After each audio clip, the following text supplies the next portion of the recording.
नमस्कार विद्यार्थी मित्रांनो, बृहन्मुंबई महानगरपालिका शिक्षण विभाग प्रस्तुत ऑनलाईन अध्यापन वर्गामध्ये आपले सर्वांचे सहर्ष स्वागत. मी प्रशांत बिराजदार, सहाय्यक शिक्षक, हिंदू हृदय सम्राट बाळासाहेब ठाकरे, मनपा माध्यमिक मराठी शाळा, वेरावली अंधेरी पूर्व. आज ऑनलाईन अध्यापन या वर्गामध्ये सर्व विद्यार्थी जॉईन झाले त्याबद्दल सर्वांचेच आभार.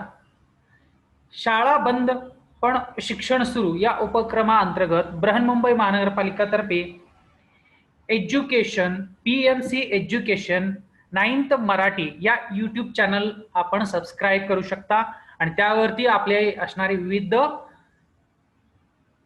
पाठांचे व्हिडिओज आपण पाहू शकता. चला तर विद्यार्थी मित्रांनो, आज आपण इयत्ता 9वीचा विज्ञान आणि तंत्रज्ञान भाग 1 या पाठ्यपुस्तकातील प्रकरण 2 कार्य आणि ऊर्जा पाहणार आहोत. यापूर्वी आपण कार्य आणि ऊर्जा या पाठातील कार्य म्हणजे काय, कार्याची व्याख्या, कार्याची व्याप्ती, त्यानंतर कार्य करण्यासाठी कोणत्या गोष्टींची आवश्यकता असतो आणि शून्य कार्य, धन कार्य आणि ऋण कार्य या गोष्टी आपण पाहिलेल्या असेल. आज आपण त्या पुढील घटक किंवा त्या पुढील जो घटक आहे आपण समजून घेणार आहोत. ऊर्जा, ऊर्जेचे प्रकार आणि ऊर्जा अक्षयतेचा नियम. चला तर सुरुवात करूया. असं का घडतं असा प्रश्न आपल्याला नेहमी पडत असतो आणि विज्ञानामध्ये किंबहुना असे प्रश्न या ठिकाणी काय असतात, निरीक्षणाच्या माध्यमातून नोंदवणं गरजेचं आहे. तर असं का घडत असेल? एक रोप लावलेली कुंडी अंधारात ठेवली तर रोप कोमेजून जाते. आपल्या सर्वांना माहिती असेलच की रोप लावलेली कुंडी ज्यावेळेस आपण अंधारात ठेवतो तर रोप कोमेजून जाण्याचे कारण काय असेल? तर या प्रश्नांचं उत्तर निश्चितच असं असेल की रोप लावलेली जी कुंडी आहे अंधारात ठेवल्यामुळे त्या ठिकाणी सूर्यप्रकाश त्यापर्यंत पोहोचू शकत नाहीये. सूर्यप्रकाश न पोहोचल्या कारणाने रोप या ठिकाणी काय होतं, कोमेजून जातो. त्यानंतर दुसरं आहे, घरामध्ये टेप अथवा टीव्हीचा आवाज खूप वाढवल्यास घरातील भांडी घालतात.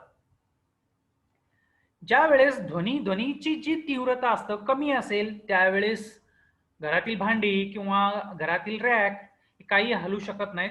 परंतु ज्या वेळेस आवाजाची तीव्रता आपण जास्त प्रमाणात करतो, आवाजाची तीव्रता वाढवल्यामुळे घरातील भांडी काय होतात, हलतात. तर त्यावरून निश्चितच आपल्याला असं कळेल की काहीतरी या ठिकाणी ऊर्जा आहे त्या वस्तूंना प्राप्त होत असेल. तर ऊर्जेची जी व्याख्या आहे आपण आता समजून घेणार आहोत. पदार्थात असलेली ऊर्जा, कार्य पदार्थात असलेली कार्य करण्याची क्षमता म्हणजेच त्या पदार्थाची ऊर्जा होय. म्हणजे कोणत्याही पदार्थामध्ये असणारे कार्य करण्याची क्षमता, त्या पदार्थाची कार्य करण्याची क्षमता म्हणजेच त्या पदार्थाची ऊर्जा होय.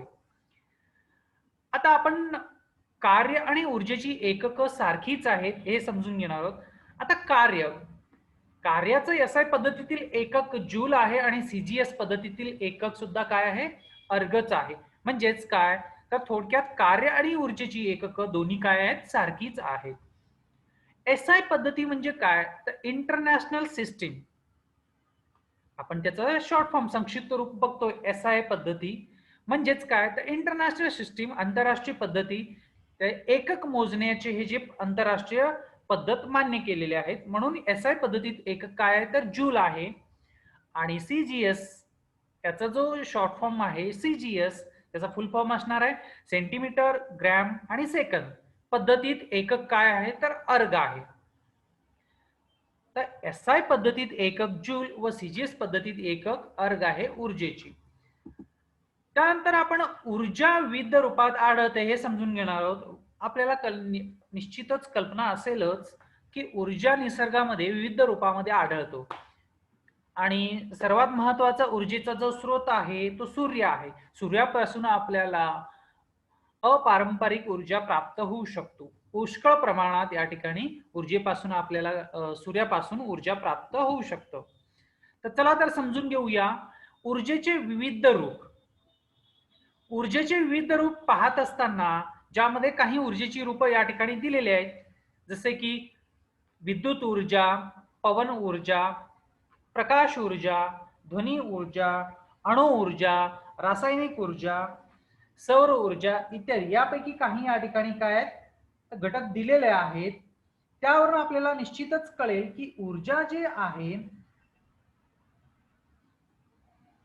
आपल्याला या ऊर्जेचे विविध रूप आपल्याला या मार्फत निश्चितच मिळू शकतात. त्यापैकी आज आपण यांत्रिक ऊर्जा म्हणजे काय किंवा त्याविषयी जे घटक आहे ते आपण समजून घेणार आहोत. यांत्रिक ऊर्जा. यांत्रिक ऊर्जेचे दोन प्रकार आहेत. यांत्रिक ऊर्जेचे दोन प्रकार आहेत, ज्यामध्ये एक गतिज ऊर्जा, दोन स्थितीज ऊर्जा. गतिज ऊर्जाला आपण इंग्रजीमध्ये कायनेटिक एनर्जी असे म्हणणार आहोत आणि स्थितीज ऊर्जाला आपण इंग्रजीमध्ये पोटेन्शियल एनर्जी असे म्हणणार आहोत. आणि गतिज ऊर्जेचा जो संक्षिप्त रूप असणार आहे तो के म्हणजेच कायनेटिक एनर्जी, आणि स्थितीज ऊर्जेचे या ठिकाणी असणार आहे पीई म्हणजेच पोटेन्शियल एनर्जी. तर चला तर गतिज ऊर्जा काय तर आपण पाहूया. गतिज ऊर्जा.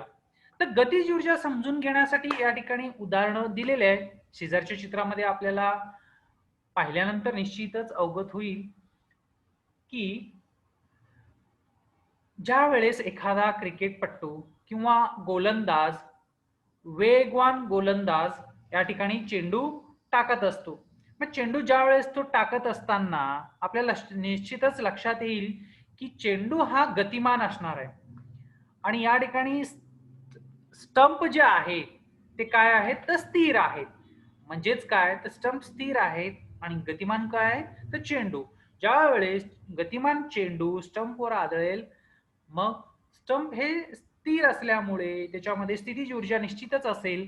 ज्यावेळेस चेंडू त्या स्टंपवर आदळेल, स्टंप काय होऊन जाईल गतिमान होईल किंवा स्टंप तिथून पडतील किंवा काही अंतरावर जाऊन पडतील. म्हणजेच काय तर वेगवान चेंडू स्टंपवर आदळल्यास या गोष्टी घडत असतील. तसेच गतिज ऊर्जेचे आपण उदाहरण दोन पाहणार आहोत. हा खेळ सर्वांच्याच प्रचितीचा असेल.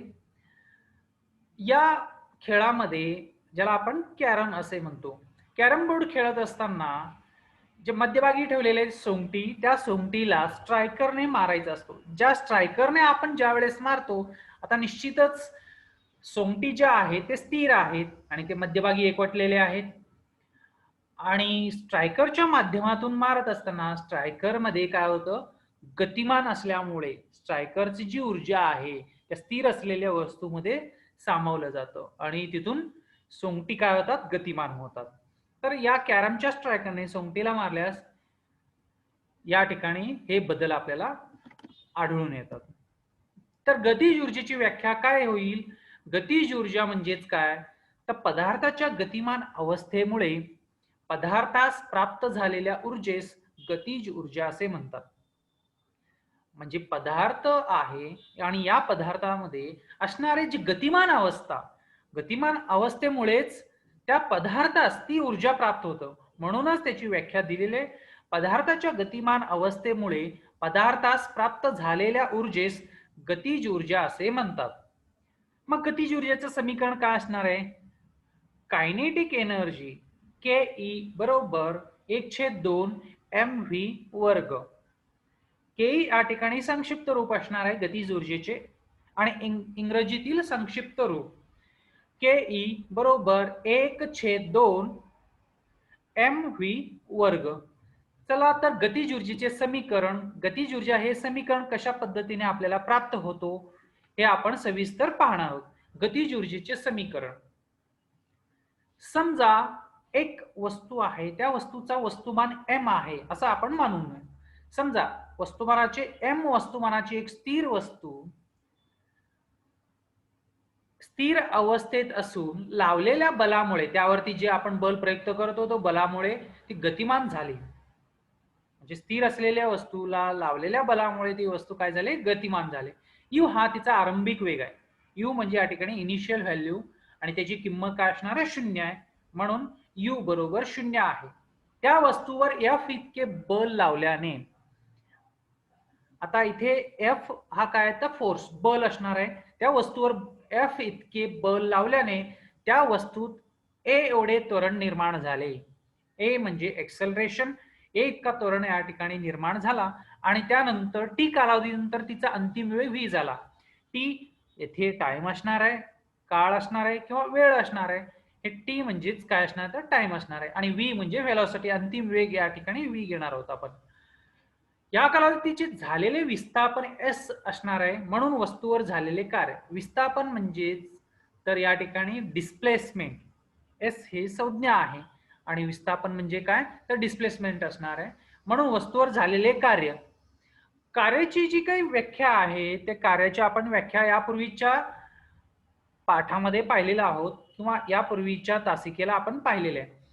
तर कार्याचं जो सूत्र आहे W बरोबर F गुणिले S, म्हणजेच काय तर कार्य बरोबर बल गुणिले विस्थापन. कार्य बरोबर काय बल गुणिले विस्थापन. कार्य याची जी काही संक्षिप्त रूप आहे तो W असणार आहे आणि F म्हणजे बल आणि S म्हणजे विस्थापन, म्हणूनच W बरोबर F गुणिले S. न्यूटनच्या दुसऱ्या नियमानुसार F बरोबर M गुणिले A. F म्हणजे फोर्स बल, M या ठिकाणी वस्तुमान असणार आहे, A त्वरण, म्हणून या दोन्हींचा गुणाकार म्हणजेच बल असणार आहे. याला समीकरण क्रमांक आपण 1 म्हणूया. तसेच न्यूटनचे गतिविषयक दुसरे समीकरण वापरून न्यूटनचे गतिविषयक दुसरे समीकरण काय आहे? S बरोबर ut अधिक 1/2 at वर्ग. S म्हणजेच विस्थापन असणार आहे, विस्थापन बरोबर u इथे आरंभिक वेग असणार आहे, t टाइम अधिक 1/2 at वर्ग. a या ठिकाणी त्वरण आहे आणि t म्हणजे टाइम. परंतु सुरुवातीलाच आपण पाहिलं की आरंभिक वेग या ठिकाणी शून्यच घ्यायचा आपल्याला, म्हणून u बरोबर 0 घेतल्यानंतर म्हणजे u हा जो पद आहे त्या पदाची किंमत 0 झाली, मग u 0 ही किंमत त्या समीकरणामध्ये ठेवायचं आहे. S बरोबर 0 अधिक 1/2 at वर्ग, म्हणजे इथे पद 0 झाला. मग राहिला जे किंमत आहे S बरोबर 1/2 at वर्ग, याला समीकरण आपण 2 म्हणणार आहोत. आता समीकरण 1 आणि 2 पाहूया. समीकरण 1 आणि 2. समीकरण 1 हा F चे सूत्र आहे आणि 2 मध्ये S चं सूत्र आहे. हे दोन्ही किंमत W बरोबर F गुणिले S यामध्ये आपल्याला ठेवायचंय, म्हणून समीकरण 1 व 2 वरून काय मिळेल आपल्याला नवीन समीकरण W बरोबर M गुणिले A गुणिले 1/2 at वर्ग. आता इथे एक्सेलरेशन म्हणजे त्वरण दोन ठिकाणी आहे, म्हणून चा आपण काय करणार आहोत सामायिकच लिहिणार आहोत. W बरोबर 1/2 m संपूर्ण at वर्ग. समीकरण काय म्हणणार आहोत त्याला आपण 3. समीकरण आपण काय म्हणणार आहोत 3. न्यूटनच्या गतिविषयक पहिल्या समीकरणावरून v बरोबर u अधिक at. v व्हेलॉसिटी असणार आहे, v बरोबर u हा इथे सुरुवातीचा वेग किंवा आरंभिक वेग घ्यायचा आहे u अधिक at, म्हणून v बरोबर 0 अधिक at. 0 असल्यामुळे हा पद नाहीसा होतो, म्हणून v बरोबर at. या दोन्ही कडचा आपण काय करणार आहोत वर्ग करून घेणार आहोत, म्हणून v वर्ग बरोबर कंसात at वर्ग. याला समीकरण आपण 4 म्हणणार आहोत. आम्ही आता समीकरण 3 आणि 4. समीकरण 3 आणि 4 यामध्ये पाहिल्यानंतर समीकरण 3 मध्ये समीकरण 4 ची किंमत ठेवून, म्हणून W बरोबर 1/2 mv वर्ग. समीकरण 3 आणि 4 वरून हे आपल्याला नवीन समीकरण मिळतो. W म्हणजे कार्य असणार आहे, 1/2 mv वर्ग, म्हणजेच वस्तूने मिळवलेली गतिज ऊर्जा म्हणजेच त्या वस्तूवर झालेले कार्य होय, म्हणून कायनेटिक एनर्जी ke बरोबर काय असणार आहे W म्हणजे कार्य. कायनेटिक एनर्जी याचा अर्थ मराठीमध्ये आपण गतिज ऊर्जा म्हणणार आहोत. गतिज ऊर्जा बरोबर 1/2 mv वर्ग, म्हणजेच ke बरोबर 1/2 mv वर्ग. हे गतिज ऊर्जेचे समीकरण आपल्याला प्राप्त होतो. तर अशा पद्धतीने आपण गतिज ऊर्जेचे समीकरण मिळवू शकतो. त्यानंतर स्थितीज ऊर्जा पाहणार आहोत. यांत्रिक ऊर्जेतील दुसरा प्रकार स्थितीज ऊर्जा. स्थितीज ऊर्जा समजून घेण्यासाठी काही उदाहरण आपण बघणार आहोत. स्थितीज ऊर्जेचे उदाहरण 1. या शेजारील चित्रामध्ये आपल्याला असं दिसतं की एक व्यक्ती धनुष्यबाण काय केलेलं आहे, ताणून ठेवलेलं आहे किंवा ताणून धरलेलं आहे. मग ताणलेल्या धनुष्यातून बाण सोडल्यानंतर काय होईल, तर निश्चितच बाण गतिमान होईल आणि बाण पुढील दिशेने निघून जाईल. परंतु या ठिकाणी ताणलेली जी स्थिती आहे, हे ताणलेली स्थितीच म्हणजेच याचा अर्थ ती स्थिती निर्माण या ठिकाणी करावा लागतो. ती स्थिती निर्माण केल्यानंतरच बाण काय होईल, गतिमान होईल. म्हणून ताणलेले हे शब्द आहे तो स्थितीज ऊर्जा आपल्याला दर्शवतं. म्हणून ताणलेल्या धनुष्यातून बाण सोडल्यानंतर तो बाण काय होईल, गतिमान होईल. परंतु ती स्थिती आहे हे फार महत्वाचं आहे. स्थितीज ऊर्जेचे दुसरे उदाहरण या शेजारील चित्रामध्ये आपल्याला दिसतं की दाबलेली जी स्प्रिंग आहे या ठिकाणी प्रेस करून ठेवलेले आणि दाबून ठेवलेले, आणि दाबलेले स्प्रिंग सोडल्यानंतर काय होईल, तर मूळ पदावरती येईल स्प्रिंग पुन्हा. तर दाबलेली ही जी स्थिती आहे ही स्थिती दर्शवतो की त्याच्यामध्ये कोणती ऊर्जा असेल. निश्चितच आपण म्हणू शकतो या ठिकाणी स्थितीज ऊर्जा असेल. तर स्थितीज ऊर्जेची व्याख्या काय आहे, पदार्थाच्या विशिष्ट स्थितीमुळे किंवा स्थानामुळे त्यात जी ऊर्जा सामावलेली असते तिला स्थितीज ऊर्जा असे म्हणतात. म्हणून पोटेन्शियल एनर्जी बरोबर एम गुणले जी गुणले एच. या व्याख्येवरून आपल्याला निश्चितच कळेल, यापूर्वीच्या दोन्ही उदाहरणामध्ये आपण पाहिलं पदार्थाच्या विशिष्ट स्थितीमुळे, तो जो पदार्थ किंवा त्या स्थितीमुळे अथवा त्या स्थानामुळे ती जी ऊर्जा या ठिकाणी सामावते त्या ऊर्जेलाच आपण काय म्हणणार आहोत, स्थितीज ऊर्जा असे म्हणणार आहोत. म्हणून व्याख्या, पदार्थाच्या विशिष्ट स्थितीमुळे किंवा स्थानामुळे त्यात जी ऊर्जा सामावलेली असते तिला स्थितीज ऊर्जा असे म्हणतात. म्हणून स्थितीज ऊर्जेचे समीकरण पीई बरोबर mgh. स्थितीज ऊर्जेचे समीकरण आता आपण पाहणार आहोत की स्थितीज ऊर्जा आपल्याला कशा पद्धतीने समीकरण प्राप्त होईल. एक वस्तू आहे, त्या वस्तूचं वस्तुमान m एवढं वस्तुमान असेल. कोणत्याही वस्तूचं वस्तुमान आपण m म्हणून घेणार आहोत. तर m एवढं वस्तुमान वस्तू पृथ्वीच्या पृष्ठभागापासून h एवढ्या उंचीवर नेण्यासाठी, तर पृथ्वीचा जो पृष्ठभाग आहे त्या पृष्ठभागापासून आपल्याला आकाशाच्या दिशेने वरच्या दिशेने h इतक्या हाईटवर उंचीवर घेऊन जायचंय. त्यासाठी m गुणिले g म्हणजेच mg एवढ्या बलाचा वापर आपल्याला गुरुत्व बलाच्या विरुद्ध दिशेने करावा लागतो. गुरुत्वाकर्षण बलाच्या विरुद्ध दिशेने आपल्याला mg इतका बल लावावा लागतो, कारण m वस्तुमान असणार आहे आणि त्या वस्तुमानाला आकाशाच्या दिशेने घेऊन जाण्यासाठी आपल्याला गुरुत्वाकर्षण बलाच्या विरुद्ध दिशेने कार्य करावं लागतो. मग यावेळी घडून आलेले कार्य काय, पुढील प्रमाणे निश्चितच काढता येईल. कार्य बरोबर बल गुणिले विस्थापन. थोडक्यात काय, तर W बरोबर F गुणिले S हा जो सूत्र होता. आता इथे आपण पृथ्वीच्या पृष्ठभागापासून h इतक्या उंचीवरती घेऊन जाणार आहोत, म्हणजे तो विस्थापन काय झाला, h झाला या ठिकाणी. म्हणून W बरोबर mg गुणिले h, कारण बल इथे mg इतका आपण घेणार आहोत. W बरोबर mg गुणिले h, म्हणून W बरोबर m गुणिले g गुणिले h म्हणजेच काय, तर mgh.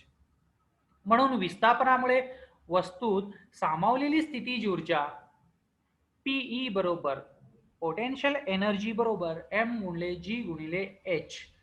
म्हणून आपल्याला स्थितीज ऊर्जेचे समीकरण प्राप्त होतं Pe बरोबर m गुणिले g गुणिले h. थोडक्यात काय, तर Pe बरोबर mgh. त्यानंतर आपण ऊर्जा आपल्याला रूपांतरण करता येतो का हे आपण पाहणार आहोत. तर निसर्गामध्ये आपण पाहिलं की ऊर्जा विविध रूपामध्ये आढळतं आणि ते ऊर्जा जे आहे त्या ऊर्जेचा एका प्रकारातून दुसऱ्या प्रकारात रूपांतरण करता येऊ शकतो. त्यासाठी एक उदाहरण आपण पाहणार आहोत. उदाहरणार्थ दिवाळीतील फटाके उडवल्यावर त्यातील रासायनिक ऊर्जा आहे, त्या रासायनिक ऊर्जेचं ध्वनी ऊर्जा, प्रकाश ऊर्जा व उष्णता ऊर्जा या तीनही ऊर्जेमध्ये रूपांतरित होतं. म्हणजे त्या दिवाळीतील फटाके उडवल्यानंतर फक्त ध्वनी ऊर्जाच निर्माण होत नाही, तर प्रकाश ऊर्जा व उष्णता ऊर्जा सुद्धा या ठिकाणी काय होतं, त्या ऊर्जेमध्ये रूपांतरित होतं. येथे ऊर्जा रूपांतरणाचा विविध रूप दाखवलेले आहेत, आपण पाहूया. तर सर्वात प्रथम आपण विद्युत ऊर्जेचं ज्या वेळेस उष्णता ऊर्जामध्ये रूपांतरण करतो तर तापकच्या माध्यमातून किंवा तापकच्या सहाय्याने उष्णता ऊर्जा निर्माण करता येतं.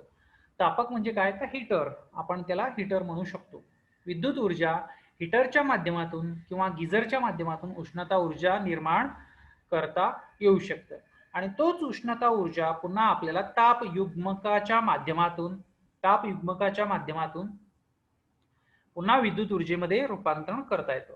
तसेच विद्युत ऊर्जेचे ध्वनिवर्धकच्या माध्यमातून ध्वनिवर्धकच्या सहाय्याने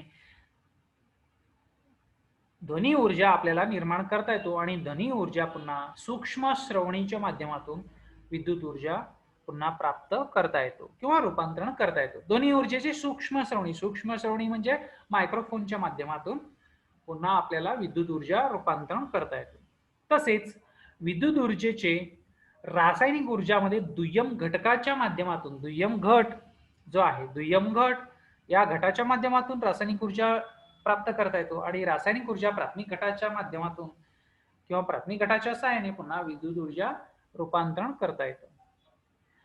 विद्युत ऊर्जा यांत्रिक ऊर्जामध्ये बदल करून घ्यायचा असेल तर इंजिन किंवा पंख्याच्या माध्यमातून आपण यांत्रिक ऊर्जा निर्माण करू शकतो. यासाठी आपण एक उदाहरण पाहूया. प्रत्येकाच्या घरामध्ये फॅन असतो. आपल्याला कल्पना असेल की ज्यावेळेस बटन आपण फॅनचा जो बटन आहे स्विच ऑन करतो, ऑन केल्या ते जे पंखा आहे तो इंजिनच्या सहाय्याने फिरायला सुरुवात होतो. म्हणजेच काय, तर यांत्रिक ऊर्जामध्ये काय होतं, रूपांतर होतं. आणि यांत्रिक ऊर्जा आपल्याला जनित्र म्हणजेच काय, तर जनरेटरच्या सहाय्याने विद्युत ऊर्जेमध्ये रूपांतर करता येतं. तसेच विद्युत ऊर्जा हे विद्युत बल्ब किंवा दिवाच्या माध्यमातून प्रकाश ऊर्जा निर्माण करता येतो आणि प्रकाश ऊर्जा हे प्रकाशीय घट किंवा सौर घटाच्या सहाय्याने पुन्हा विद्युत ऊर्जेमध्ये रूपांतरण करता येतं. तर हे विविध रूपे आहेत ऊर्जाचं रूपांतरण करण्याचं, आपण हे पाहिलं. त्यानंतर आपण ऊर्जा अक्षयतेचा नियम, याला इंग्रजीमध्ये law of conservation of energy असे आपण म्हणणार आहोत. Law of conservation of energy, ऊर्जा अक्षयतेचा नियम, त्याची व्याख्या काय, त्याचं व्याप्ती काय आपण पाहणार आहोत. ऊर्जा निर्माण करता येत नाही आणि नष्टही करता येत नाही. तिचे एका प्रकारातून दुसऱ्या प्रकारात रूपांतर करता येतं. म्हणजे काय, तर ऊर्जा निर्माण करता येत नाही आणि नष्टही करता येत नाही. तिचे एका प्रकारातून दुसऱ्या प्रकारामध्ये रूपांतर करता येतं. तथापि विश्वातील एकूण ऊर्जा सदैव अक्षय राहते. निसर्गामध्ये ऊर्जा काय, तर सदैव अक्षय म्हणजे काय, तर चिरंजीव, सतत, कधीही नष्ट न होणार. म्हणून ऊर्जा निर्माण करता येत नाही आणि नष्टही करता येत नाही. तिचे एका प्रकारातून दुसऱ्या प्रकारात रूपांतर करता येतं. आपण यापूर्वी पाहिलं की ऊर्जेचं रूपांतरण आपल्या दुसऱ्या प्रकारामध्ये करता येतो. तथापि विश्वातील एकूण ऊर्जा सदैव अक्षय राहते. त्यासाठी त्या व्याख्याची पडताळा घेण्यासाठी आपण एक उदाहरण पाहणार आहोत. तो उदाहरण आहे संयुक्त दोलक, ज्याला आपण पेंडुलम असे म्हणणार आहोत. संयुक्त दोलक काय, तर एका दोलकाची ऊर्जा दुसऱ्या दोलकास कशा पद्धतीने प्राप्त होतो हे समजून घेण्यासाठी एक आपण घरच्या घरी प्रयोग करून पाहणार आहोत. तर दोरा आणि नटबोल्ट घ्यायचे. दोरा आणि नटबोल्ट, तर नटबोल्ट जे आहेत किंवा नट जे तुम्ही घेणार आहात ते सारख्याच वजनाचे, सारख्याच मापाचे असणं आवश्यक आहे. दोरा आणि नटबोल्ट घेऊन समान उंचीचे दोन दोलक या ठिकाणी तयार करायचे आहे आणि एक दोरा आधारकाला क्षितिज समांतर बांधून घ्यायचे. आता तयार केलेले दोन्ही दोलक या क्षितिज समांतर दोऱ्यास असं बांधायचं की जे पुरेसे आंदोलित झाल्यानंतर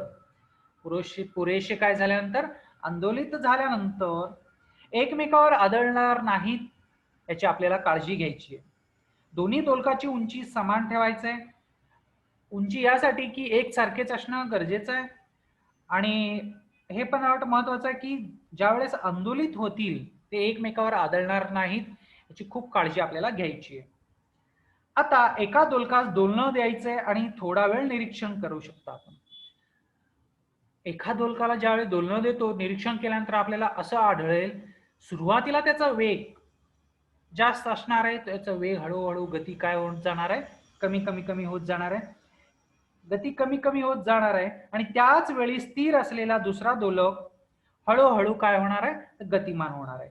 म्हणजेच काय आढळून येईल आपल्याला, तर यामध्ये एका दोलकाची ऊर्जा दुसऱ्या दोलकास प्राप्त होतं. म्हणूनच एका दोलकाची ऊर्जा काय होतं, दुसऱ्या दोलकास प्राप्त होतं.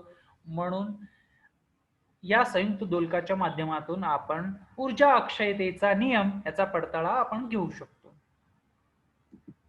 तसेच तर विद्यार्थी मित्रांनो, आज आपण काय काय शिकलेलो आहोत, तर आज आपण वेगवेगळे घटक पाहिलं, ज्यामध्ये ऊर्जेचे प्रकार, त्यानंतर ऊर्जा अक्षयतेचा नियम, ऊर्जा रूपांतरण करता येतं का, मग ऊर्जा म्हणजे काय आपण हा शिकलेलो आहोत. तसेच ऊर्जेचे विविध प्रकार काय आहेत आणि त्या ऊर्जेचे विविध प्रकारातील यांत्रिक ऊर्जा आपण पाहिलं. यांत्रिक ऊर्जेचे दोन प्रकार आहेत, एक गतिज ऊर्जा आणि दुसरा आहे स्थितीज ऊर्जा.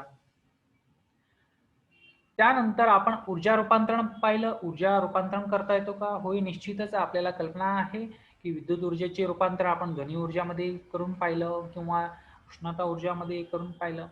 मग हे ऊर्जा रूपांतरण निश्चितच होत असतो. त्यानंतर ऊर्जा अक्षयतेचा नियम पाहिलं, ज्यामध्ये ऊर्जा निर्माण करता येत नाही आणि नष्टही करता येत नाही, फक्त तिचे एका प्रकारातून दुसऱ्या प्रकारात रूपांतरण करता येतो. तथापि विश्वातील एकूण ऊर्जा सदैव अक्षय राहते, हे आपण पाहिलं. तर आजचे जे घटक आपण पाहिलं, कार्य आणि ऊर्जा या पाठातील ऊर्जा हे जे संकल्पना किंवा ऊर्जा हे घटक पाहिल्यानंतर आपल्याला निश्चितच असं आढळून येतं की कार्य करण्यासाठी, कोणतेही काम करण्यासाठी किंवा कार्य करण्यासाठी ऊर्जेची आवश्यकता असतं. ही या पाठामध्ये आपण सविस्तर शिकले. तर निश्चितच सर्वांनाच या पाठाचा उपयोग होईल आणि हे पाठ तुम्ही सर्वांनी समजून घ्यालच हे अपेक्षा करतो. आणि आजचा जो पाठ आहे आपण इथेच समाप्त करतोय. धन्यवाद.